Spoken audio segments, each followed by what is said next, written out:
Several new developments at the state and federal level have come along since our Troubled Waters, the Salton Sea project series, first aired in May. It's going to take long-term dedication to mitigate the toxicity, but as morning anchor Angela Chen shows us, there are several irons in the fire. You might have smelt it a couple weeks ago, the stench of rotten eggs. Longtime Coachella Valley residents know that funky smell can waft over from the Salton Sea.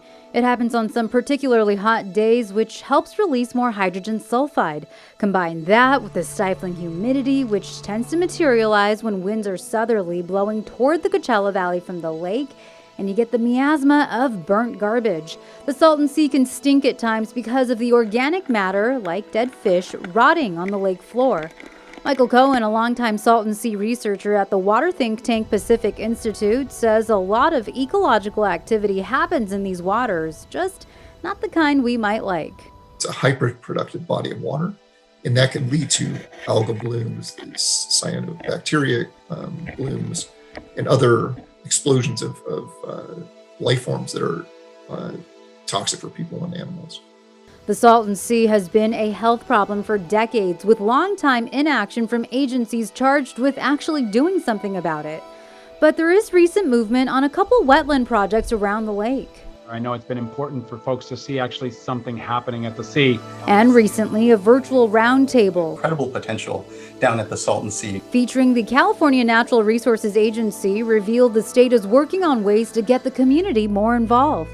The impacts on the sea are complicated, but that doesn't mean that we can't and shouldn't provide a very accessible way for local folks to share their input. So based on feedback we received from the community, we're actually expanding our public engagement effort.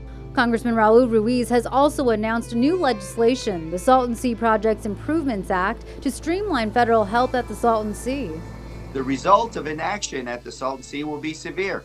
The Pacific Institute has measured the economic impact inaction at over $70 billion in devalued property and other metrics. The bill would authorize $250 million in additional funding for these projects. Separately, an additional $220 million for the Salton Sea is in negotiations between the governor's office and the state legislature as part of a climate resiliency package. Assemblymember Eduardo Garcia says he is working hard to make sure it gets through this summer. Angela Chen, News Channel 3.